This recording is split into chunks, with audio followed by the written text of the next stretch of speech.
Hello, rocket builders. In this episode, we look into the planning required to build a model like the Saturn 1B. How do you go from a set of cardboard mailing tubes and wind up with a flying model rocket? Oh, and what's with the cigar? Well, I needed a closing joke, so you'll just have to stick around to find out.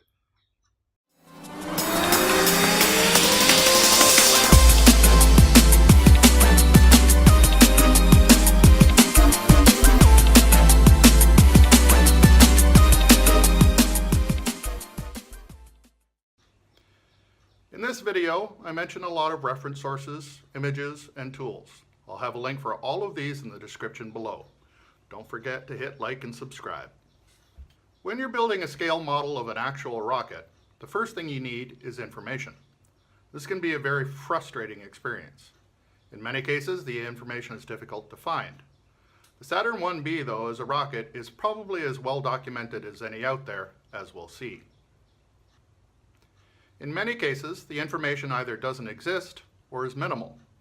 For rocket modeling, the most common starting point is one of the many publications by Peter Alway, such as Rockets of the World. It's expensive, but has a good overview with drawings and pictures of many rockets from around the world. For some rockets, this will be all the information you need. For the Saturn 1B, there is a great drawing available from George Gasway that has been used as the basis for many scale models. I came across this while reading MaxQ's thread on the Rocketry Forum. For both of us, this was used to do our initial, and in some cases, final calculations. In many cases, it certainly stands on its own. There is also a great set of drawings available from a company called Real Space Models. If you want to do a scale model, you should hope that David Weeks has done a set of scale drawings for you. These are awesome. I ordered 2 of his drawing sets, one for the Saturn 1B and one for the Apollo spacecraft. He has drawings for a few other rockets as well, so check it out. You'd think that NASA would be a great source of data. Sadly, not so. They have a bad habit of destroying and purging drawings to make way for new projects. Some drawings still exist, mostly in archives maintained outside of NASA, and even those can be hard to find. Look for pictures, Wikipedia, Google image searches, and so on. Sometimes a quick glance can help clarify an important detail on the drawings. It can also help when it comes time to painting or to decide which version of a rocket to model. In my case, I've kept a copy of everything I was able to find in the project repository. This is a Subversion repository that you can check out from my website using standard Subversion tools. For those of you unfamiliar with Subversion, it's a standard tool used by programmers to keep up-to-date versions of software, but it can also be used for files like images and drawings. So not only is all of my information in one place, I am sure I am looking at the latest changes. The Saturn 1B has as many versions as it did missions. Each rocket was slightly different. So the first step is choosing which one you want to model. If we look at this image of the various missions, you can see the version I chose to model in the middle. It's the AS-205 Apollo 7 mission. I won't go too much into the details of all the missions. That's all available online if you're interested. The AS-205 mission was the first manned Apollo mission. It was the first to use the redesigned Apollo capsule after the pad fire that destroyed Apollo 1 and killed its crew. If you look closely, you can see the capsules are indeed different. It was also the last of the series to paint the fuel tanks black. Apparently, the black tanks cause fuel to heat up in the sun, so the later missions have all white tanks. In addition to being historically important, it also looks better, in my opinion. But it's my model, so my opinion counts. Next, we need to consider the scale of the model, and in many cases that comes down to what parts are available and how expensive they are. Here I got to take advantage of all of MaxQ's work before me. The starting point was using the mailing tubes for the first stage tanks. His were 3 inches, mine were slightly bigger. For him this meant 1/23rd scale, and for me 1/22nd. The next major elements were the engine skirt and the upper stages.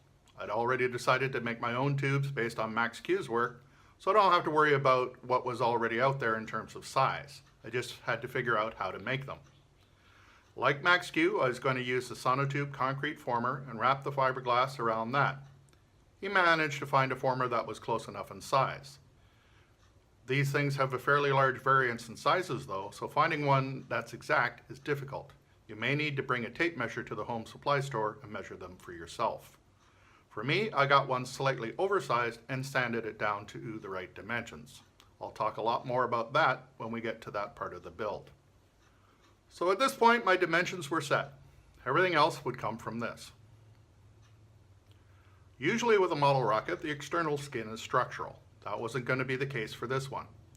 Instead, the structure is built up using smaller tubes inside the rocket, making the external portions more of a facade. There are a couple of reasons for doing it this way. One is expense. I'd considered a number of options, but eventually decided on using blue tube for my core. I could also have used fiberglass or reinforced phenolic. No matter which I chose, the cost goes up quickly with the diameter. Smaller is cheaper.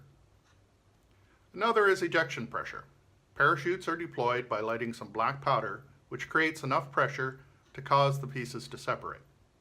The greater the volume, the more black powder you need. It's not super expensive, but greater amounts can increase the possibility of mishap, such as a misfire, a premature firing, or just plain fire. This is a pretty common technique used when building large rockets. The main criteria is that it still needs to be large enough to hold the parachutes. Recovery planning has a few elements, the first of which is the type of deployment. For smaller rockets, the most common is single deployment. With this method, a single parachute opens when the rocket is at its highest altitude, known as apogee. Larger rockets use dual deployment. With this method, a smaller drogue chute opens at apogee. The rocket falls faster than it would with a single deployment, and as a result doesn't drift as far. When the rocket is closer to the ground, like at 1,000 feet, a second larger chute is deployed. This slows the rocket further to a safe speed for landing. The largest rockets use multiple parachutes. With this method, the rocket separates into sections, and each section has its own chute. This allows you to use deployment bags that allow the chutes to open more slowly, reducing the force on the rocket. Although big, this rocket isn't quite so big that multiple parachutes are required, so my goal was to use dual deployment. That decided, I needed to look at the airframe and make a few decisions. What are the separation points for the parachute openings? Where would the switches be located? What about the air vents for the barometers that sense our altitude? I won't give that all away here since I'll be covering that in depth in later videos. But for a build this size, this could easily be the most important thing to think through before you start building. In fact, for your level 3 certification, it's a requirement. It may seem strange to select your motors before you start building, but it can affect many aspects of your design. My goal with this rocket is to have something impressive to watch. Surprisingly, that means a motor smaller than the biggest it could hold. With my level 3 rocket, it went so high and so fast that I've never seen the parachute open. Without a tracker, it would have been lost forever. For this rocket, I wanted it to fly high enough to be impressive, but not so high that it flies out of sight. Also, fast wasn't really desired for this one. The real rocket had a slow liftoff, and I wanted something equally impressive. It had to be big enough to get it up to an aerodynamically stable speed before leaving the tower, but not a lot more. Higher speeds also means the rocket needs to be built stronger and heavier. After some simulations, I settled on a 4-grain 75mm L115 motor from Saturn. But that's not all. The rocket can fly quite fine with a single core motor, but for effect I decided to add an additional cluster of 4 38mm I-55 mellow yellow motors. These wouldn't add significantly to the overall thrust, but they burn for about 7.5 seconds, helping with the illusion of a long, slow liftoff. They light just after the main motor causes the rocket to lift off, ensuring the rocket has enough thrust to become stable. Clustering complicates the build in several ways. The most obvious is that you need 4 more motor mounts. These have specific design requirements to ensure the flight remains stable if one engine fails to light. We'll talk more about that in a later video. Because I'm doing an air start, where the cluster fires after the rocket lifts off, I need electronics to sense the liftoff and fire the igniters. I also wanted redundancy to improve the chances of success. Where in the airframe would these be located? How would they be turned on? How are the electronics and the motor wired? We'll cover all of this in a later video. I've already mentioned that I ran simulations to determine what motor I'd use. Well, I did the same to ensure my rocket is stable. For this, I used RockSim, a commercially available rocket flight simulation tool. At the time, OpenRocket, the open source tool, had some limitations that wouldn't allow me to do the simulations. I haven't looked at it recently, but it's been undergoing some serious development, so that may no longer be the case. At this point, the model is a lot of estimation. Knowing what the various components are made of, I can make a reasonable guess for their mass, which would allow me to calculate center of gravity. As the rocket was built, pieces were weighed, and the simulation model was updated. When doing this, don't forget to factor in the weight of the adhesive. If you use 20 grams of epoxy to glue in a fin, and 40 grams more for the fillets, this is an additional 480 grams for all 8 fins. It adds up. Some components can be difficult to model. One of the problem points with the Saturn 1B is the launch escape system. This is the tower that sits on the top of the capsule, with rockets to remove the capsule from the main rocket if things start to fail. Modeling mass is easy, but what about the center of pressure? Luckily for me, there was an existing model I could reference. Apogee Components, the makers of the RockSim software, also sell a 1/100th scale model of the Saturn 1B. Although significantly smaller, the technique used to approximate it is the same. With the model now built, I could run simulations to determine a variety of factors. What is the expected altitude? What is the maximum speed? How fast will the rocket be flying when it leaves the launch rail? And is that fast enough for stable flight? Another thing I checked was the model's ability to handle fin flutter. This is an effect where the fin tips start to flutter back and forth at high speeds. If you go faster than your fins can handle, they rip to pieces, and that can mean a very bad day. For this, I used a tool called FinSim. As it turns out, the fins for this rocket can handle speeds far in excess of what I will be flying. Turns out that NASA actually knows what they're doing. And of course, there's stability. The real Saturn 1B had fins, but to a large degree they were for backup. Its primary method of stabilization was thrust vectoring, where the motors were steered to ensure the rocket flew correctly. It had 8 clustered motors and could steer 4 of them. As a result, the fins on the rocket really aren't big enough. You have 2 choices to fix this. One is to increase the size of the fins. This rocket isn't going into any scale modeling competition, so it doesn't have to be exact.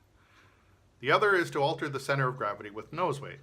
In this case, it needs to be a lot of nose weight. Most commercial kits all increase the size of the fins. Perhaps foolishly, I decided to keep the scale size and add nose weight. In my defense, this is my first scratch-built scale model of any size, but bigger fins would have been the better choice. In the end, the model flies well, so all's well that ends well. As always, if you like this video and want to see more, don't forget to like and subscribe. For more information on this build, scale modeling in general, and simulation tools, check out the links below. I love it when a plan comes together. Come on, you had to see that one coming.